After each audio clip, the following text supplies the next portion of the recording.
I'm Logan Crawford, and right now on Spotlight, we are talking about a thrilling thriller that you will not want to put down. It is the story of two powerful women. One is a poor little rich girl who has been wronged one too many times, and the other is a savvy FBI agent who has met her match in Larissa La Roche. The name of the book is Once is Never Enough. Revenge Never Sleeps, and it is written by Dr. Monique Gliozzi, and we are delighted to have her here today on Spotlight, and we thank our friends, the team at Sweet Spire Literature Management, for helping us put Monique in the spotlight today. Monique, thank you so much for joining me. Thank you so much for having me, Logan. It's a great pleasure. It's awesome. The pleasure is all mine. Love your book. Like I said, it's a thrilling thriller. It's very original. It's one powerful woman pitted against another powerful woman, and you rarely see that in either film, TV, or literature. Tell me, or tell the audience rather, what your book is about in a little synopsis. So essentially, I'll start by saying why I came to actually write this particular book, which I actually really enjoyed writing.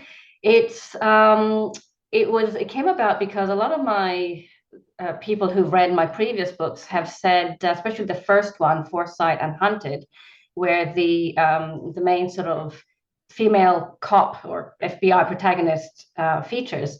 Um, a lot of people enjoyed her character, and they enjoyed her character because she's very dynamic and she has a bit of a psychic ability. And so after I finished Foresight and Hunted, I went on to write some other things. And people kept on saying, when's the next one coming with Isabella Ashford? I'm like, well, soon, soon. Anyway, the question kept coming, and I figured I better write something, otherwise I'll be in big trouble with everyone. So I thought of what can I convey that's different that I haven't done before, and but that's still action packed and tells a good narrative. So I thought a little bit about my own career as in aviation as a commercial pilot and a flight instructor. And I thought that wouldn't be a bad idea to have something related to aviation, but I didn't want anything that involved, air sort of disasters. And I certainly couldn't bring myself to, as a pilot, to have a pilot psychopath. So I figured, who else next? So I thought of having a female protagonist, which I've never written about before, female serial killer, um, as a flight attendant. So this is a story about. It's a little bit like the Black Widow meets the talented Mr. Ripley. So it's a story about a young girl who is comes from a very wealthy background, lives in Napa Valley with her family, who own this, wine company. And as a young child, she witnesses her greedy uncle murdering her mother. So she's traumatized by this, and she's had to face him in court. And the wicked uncle gets, put away. Anyway, as life goes on, she gets taken in by her grandfather and the rest of the family. She and her brother, do very well, and she sets her mind to leaving, Napa Valley as soon as she can, and flying around the world. And she's always wanted to be a flight hostess, and she does it really well. Mm. During one of her tour of duties, trauma and disaster strikes again, and this ignites the her concept of, the world is a dangerous place. You can't really trust anyone, and it fuels the dormant anger that she had towards her uncle, who basically had killed her mother and someone else that I won't say, so you can read the book and find out. Anyway, without telling too much or conveying too much, she basically decides that following this tragedy that she witnesses, she basically miscarries her first child. So she's now married and she miscarries. So there's additional trauma, fueling this anger. And she decides to take revenge. And she's a bit of a chameleon as well, a great flight hostess with a great track record. No one suspects her. She flies around, various states in the United States mainly. And all these dead people, sort of all businessmen, cheating businessmen, married businessmen, end up dead in these, nice hotel suites. And so FBI agent Ashford and her colleagues, they start seeing a pattern of these mysterious deaths. And they start to follow a trail. And Isabella Ashford basically is the FBI agent. Larissa La Roche is the main female protagonist. Um, so Isabella basically uses a little bit of her insight and foresight and psychic ability to, through her dreams, to try and navigate what exactly is happening and how all these cases basically are linked. And so the story goes from there, and it evolves, and it becomes a bit of a cat and mouse chase across the United States, but then also into Europe, into Switzerland, where Larissa changes identity and escapes, tries to evade capture. So it's quite dynamic. And what I really like doing is taking the audience on a nice, tour around the world. I sort of start usually my books in one location, and we sort of navigate around, maybe other parts of the world, because I like to travel. So that makes sense for me. So that's kind of what it's about. And I won't say any more because Well, you don't need to say anymore. You've said a lot. You've set it up. It is quite a story. And a little background for the audience now. Dr. Monique Gliozzi is a psychiatrist. So she is able to delve into the brain of a killer very, very well. And I think that's what I like so much about your book, Doctor, is that you can tell it was written by an intelligent person. It's multi-layered. It is very, the prose is just very fluid as well. But the understanding of the criminal mind and the past trauma that might be involved. Tell me a little bit about how your work as a writer intersects with your work as a shrink. First of all, call me Monique. Don't call me doctor. Okay. When you got your author hat on, we'll call you Monique. I do. Okay. A lot of my patients call me Monique anyway, so it's all good. So I do like to explore, my knowledge in psychiatry, and when I create a character, especially the villain, I always sort of think, what sort of characteristics, personality characteristics would they have, and how would they have been shaped from childhood?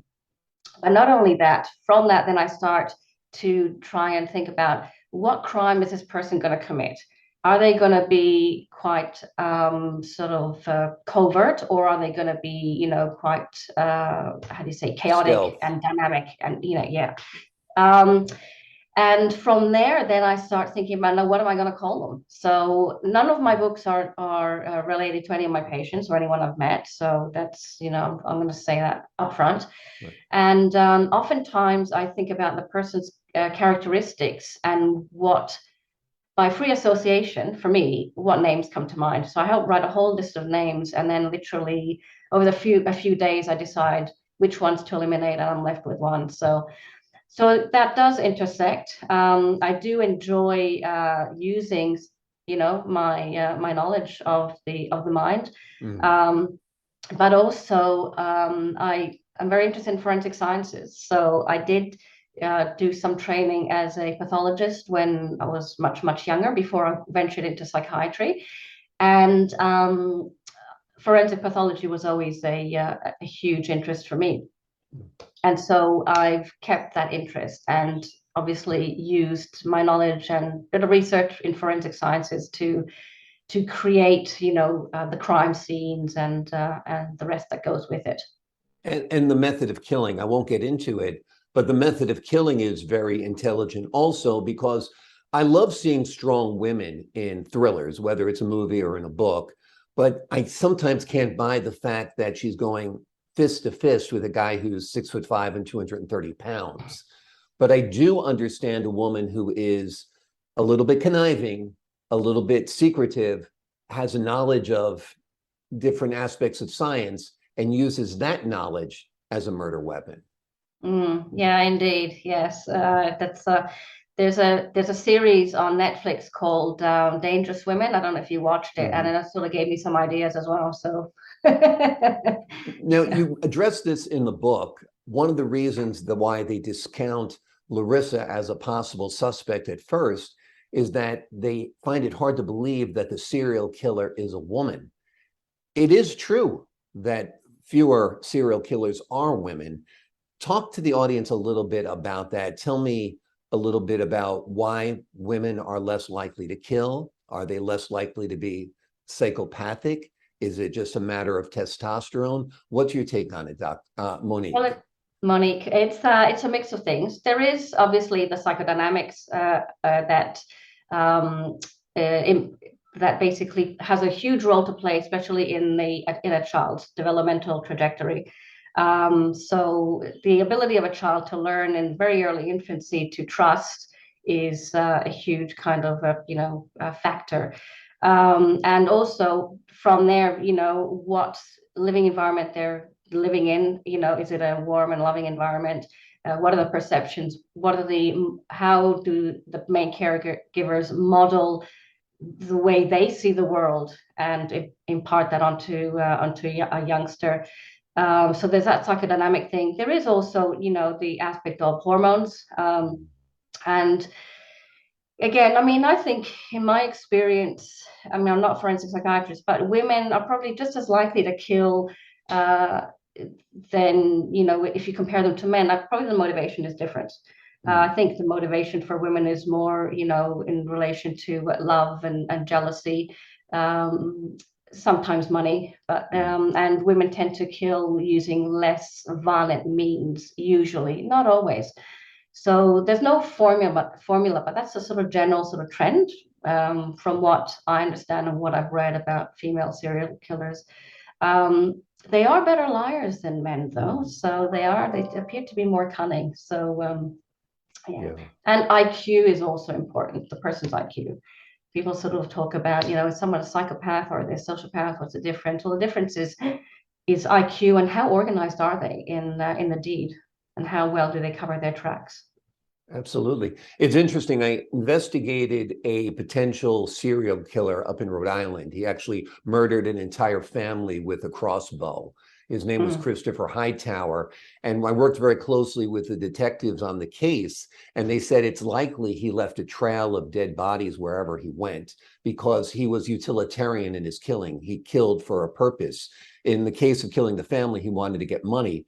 But one of the detectives said to me, and it always stuck with me, is if I have a problem with a person, I might not speak to them. I might write them a nasty letter. I might call their boss. But on the list of things I might do isn't kill them.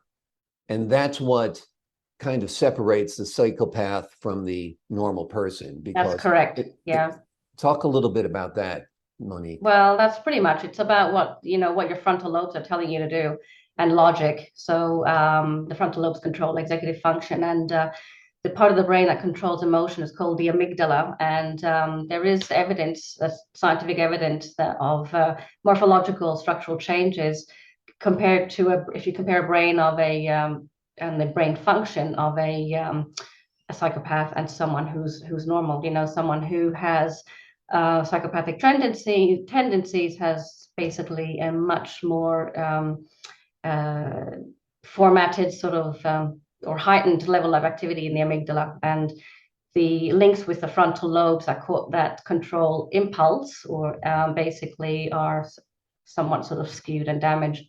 And then there's all the other sort of things with the chemistry of the brain, the noradrenaline, the dopamine, and all that sort of stuff that we won't get into, but We it's won't get again quite into it, but it complex. is fascinating and it is the mind of a killer. Another fascinating aspect of you, and you alluded to it before, is that you're a pilot.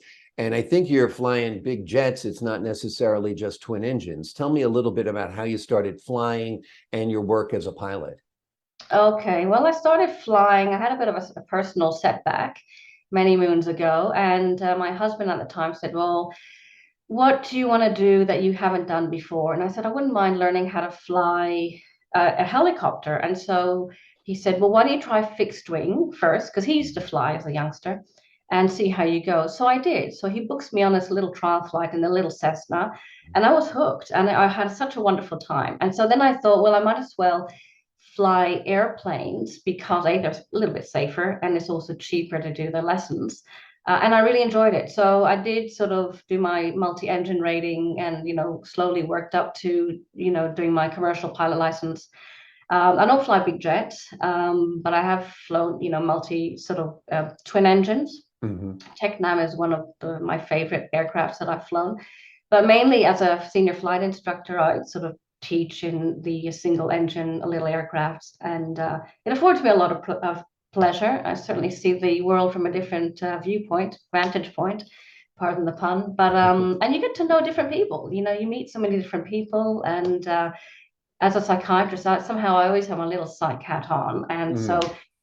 it's also about managing the students' anxiety and sort of knowing what they're feeling and what they're thinking, and trying to teach them how to fly an airplane while managing maybe some of their worries and their sort of apprehensions about what the aircraft can and can't do. So yeah, And so I do fly. as I said before, your work as a pilot has actually informed your work. That's kind of what inspired Larissa's career choice as a Yeah, character. that's correct. Yeah, that's absolutely correct. Are you thinking of picking up this story? I know it kind of left off not quite complete. Will there be a sequel? There's a kernel of an idea. So something's brewing, something's in the ether. So usually I have a kernel of an idea. I'll write it down and let it simmer for a little while. And then slowly, I sort of get more ideas and I just jot them down. And then when I'm ready, I start sort of creating a bit of a storyboard. Mhm. It's kind of interesting. People ask me, well, do you write every single day? How do you write? How do you do Mhm. it? And the answer is no, I don't write every single day. There might be weeks where I don't write anything. And then there's going to be like 3 or 4 days in a row where I might spend 4 or 5 hours, early in the morning, writing. I Mm. have to be in the mood. And when I wrote Vestige, which we'll talk about in a few weeks' time, that's a Mhm. ghost story. I had to write at night. It had to be dark and creepy and spooky in my old house. So that's when I wrote. So yeah. Exactly. It's funny, I work with a lot of writers. I do writing myself, and I've, worked with top writers such as yourself. And I believe it's James Patterson who says that the best time of day to write is the morning because that is the time where you're most likely in a drunken or dreamlike state naturally. Well, that's when your imagination is free. Do you agree with that? You seem to. Absolutely, absolutely. I love James Patterson. In fact, I have read pretty much all of his books. Mhm. So yeah, I do agree with that because sometimes I actually get ideas through my dreams. Mm. So, and I'll wake up in the middle of the night and I'll have to write it down. And that's exactly right. Sometimes I will write, even if it's for, 45 minutes, I'll just write a portion of a chapter. So that's so true.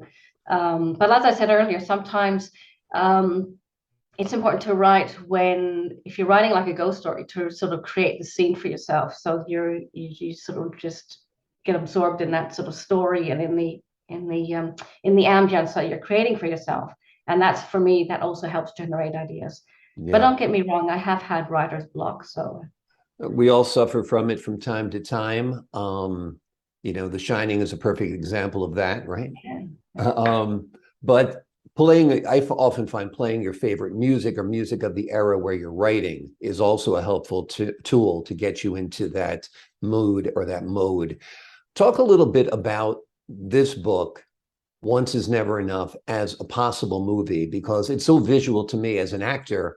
I could see this made into a film or a TV series quite easily and quite well.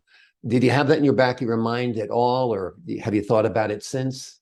Yeah. I've pretty much, it would be for me a dream come true to have one of my books, at least one of my books, become, adapted into a movie or a miniseries.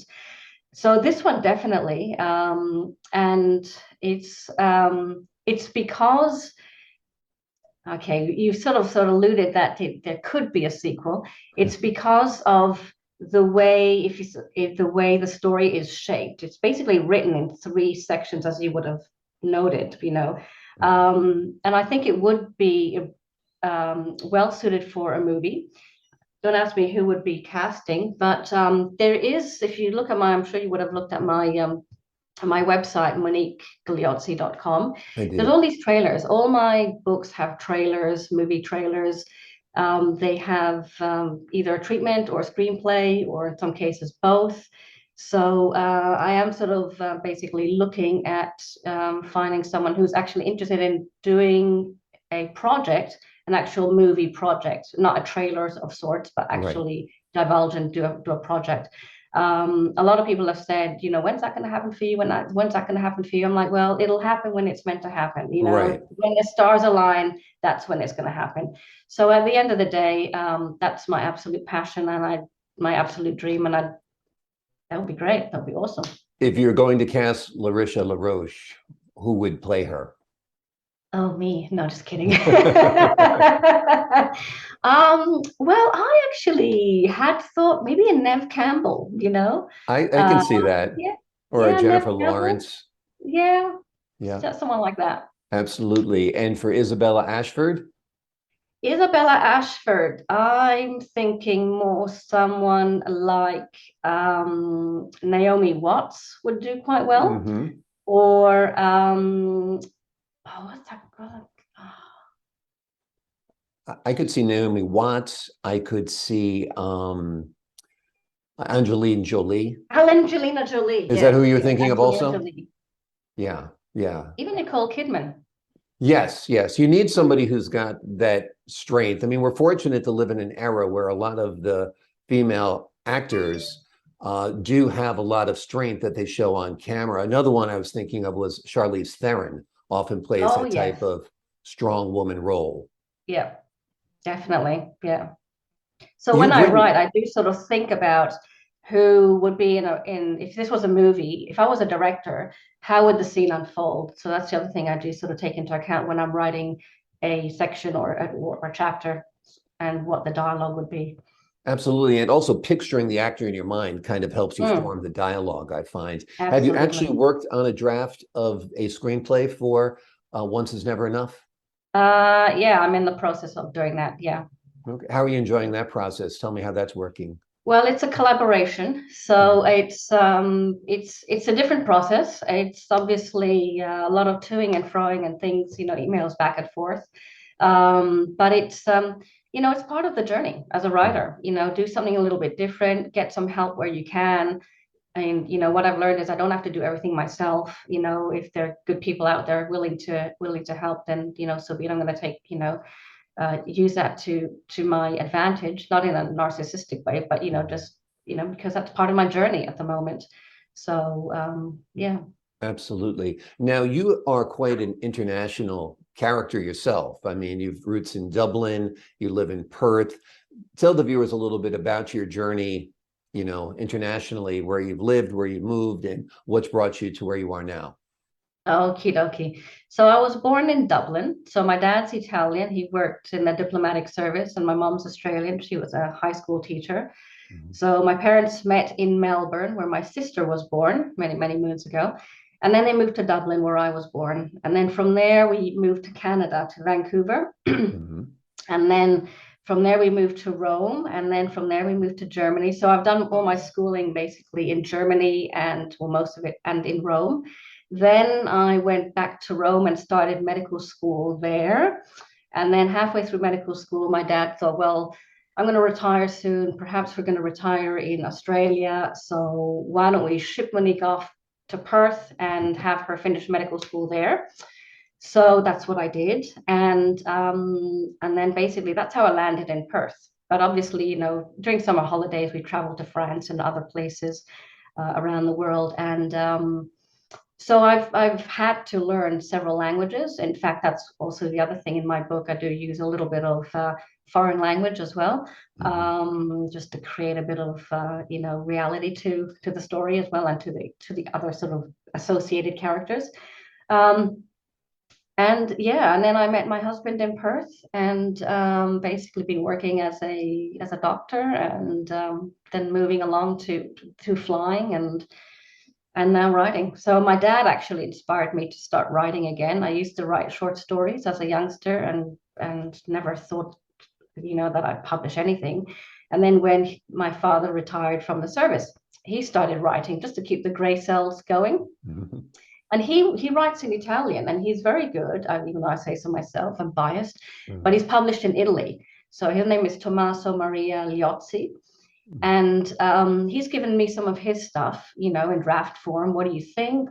So I'd be giving him ideas, and I asked him one day, well, how do you know if someone's going to buy your book? What if no one reads it? He's like, it doesn't matter. I've got a story. I've written it. I've published it. Who reads it, reads it. Who doesn't? It doesn't really matter. You have a Right. story to tell, write it down. And that planted the seed. And so my first book actually was inspired by him, and also my travels to Alaska on holiday.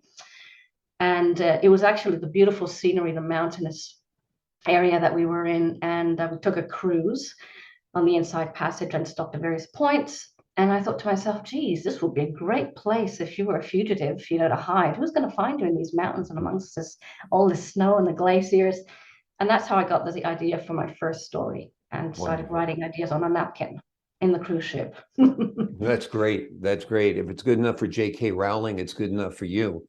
And she wasn't even on a cruise ship. I think she was in a coffee shop. You've got quite an anthology already built up. You've got maybe 10 books written, 6 books written? 6, including this. So there's Foresight, and there's Hunted, that is a follow-on from Foresight. Then there's, and those two are action sort of thrillers, kind of mystery thrillers. Then there's Vestige, which is a ghost story. Then there's Diversity, which is a compilation of short stories of different genres, which I wrote during the pandemic. And then there's Facets of the Past, which is another sort of mystery story with a bit of a paranormal twist. And then there's this current one, Once Is Never Enough, Revenge Never Sleeps. Wonderful, wonderful. I can't wait to read more. For the folks at home, I believe your website is moniquegliozzi.com, correct? Correct. Yeah. That's very simple. And you've got your books there that are for sale. You've got your bio there. You've got your blog and news clips there. So if they want to get entrenched in the world that you write about, that's a great starting point, I believe. Yeah, it is. And the trailers are there as well. So absolutely, if they want to visualize it before they pick it up. But I feel the first chapter always is what grabs the reader. And I feel the first chapter or 2 or 3, I think I kept on reading once I got reading it, are very compelling in this book because of what happens to young Larissa. I think you're kind of motivated just to continue along with her story. And then suddenly it's 10 years later or 15 years later, and she's an adult and living an adult life. So it's a wonderful book. It is called Once Is Never Enough, Revenge Never Sleeps. It is written by Dr. Monique Gliozzi.